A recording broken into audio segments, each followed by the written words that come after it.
Pastor Lisa. Good morning.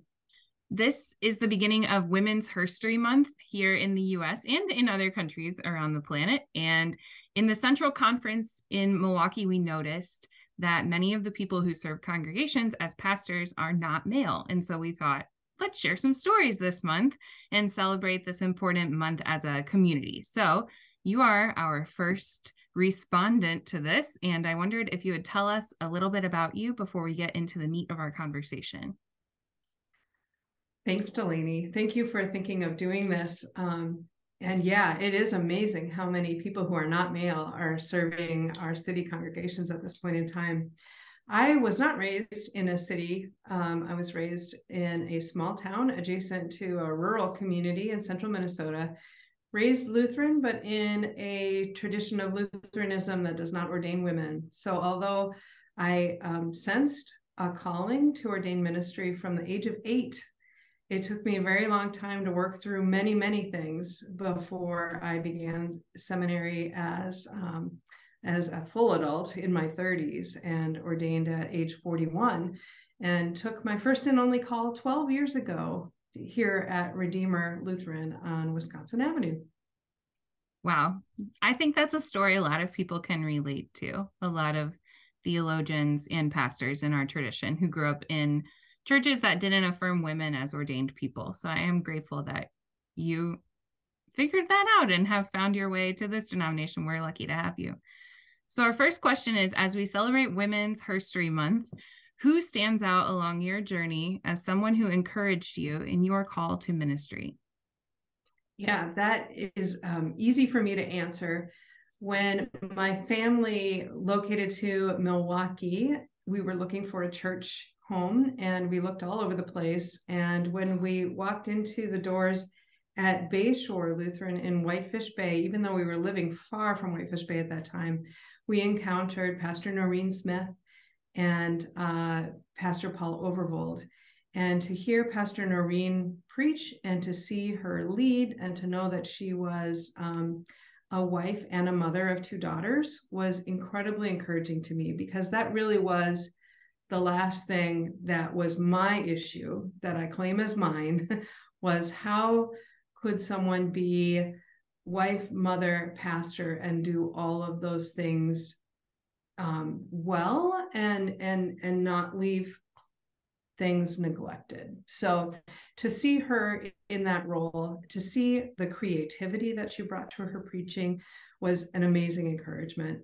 And then when she found out through my husband, actually, that I had been contemplating a call to ministry for a long time, she was extremely encouraging of that.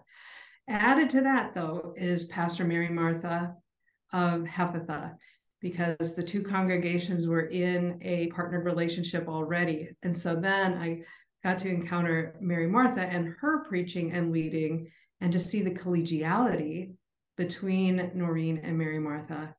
And all of that really encouraged me to finally sign up and go to seminary. Wow.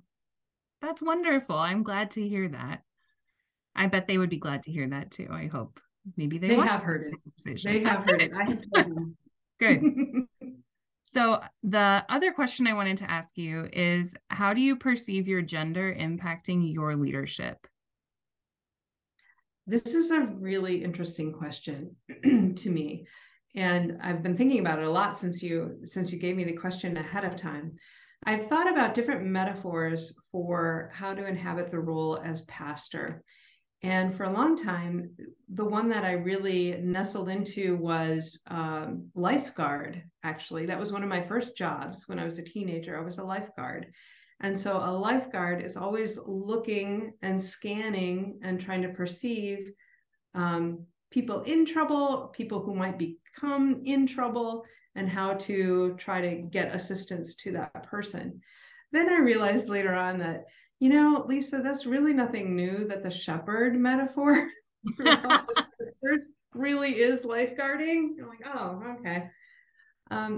But, as I've done this now for 12 years, and so I claim this only for me, and describe this as a feature of my womanhood, is that I can't help but also bring a mother-like role to pastoring. So again, just me talking. I raised 2 daughters with my husband. And I think some of the things that I bring to that is a sensitivity to what's going on in the person's life and wanting to know about that and ask questions about that, because it will impact how they are overall. So if we can have a trusting conversation about, so what's going on in your life? How is it with your soul?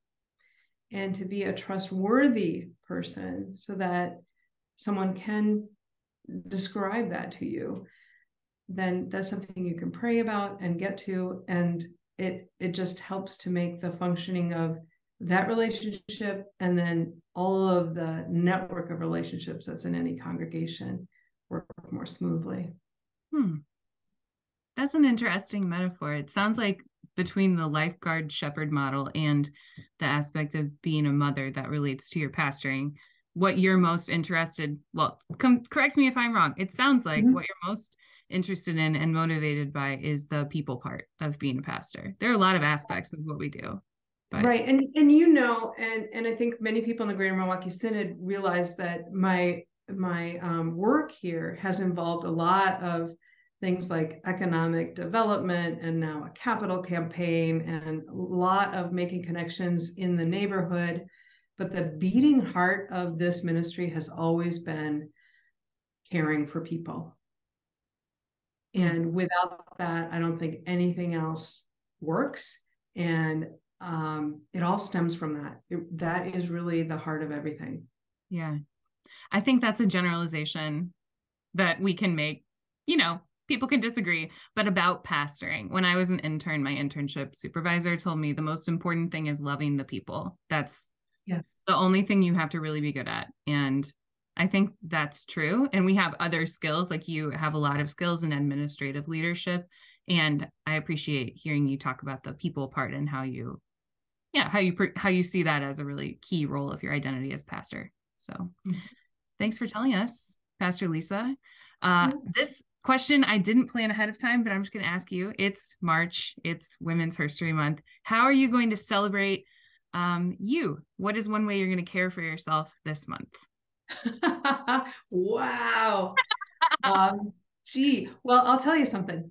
Yesterday was my 12-year anniversary of my of working here at Redeemer.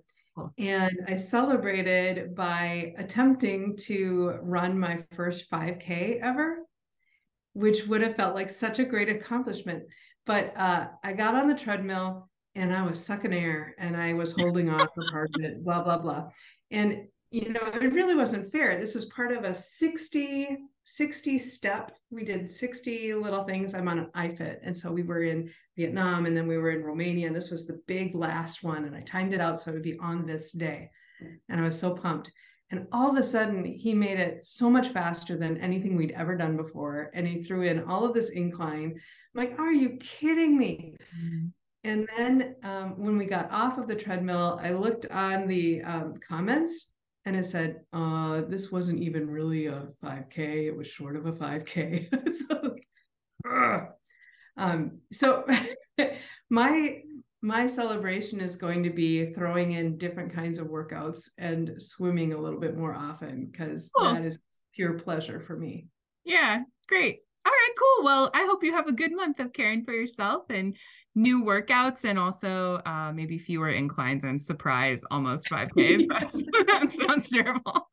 So thank you, Pastor Lisa, for participating in this conversation. Thank you for doing this.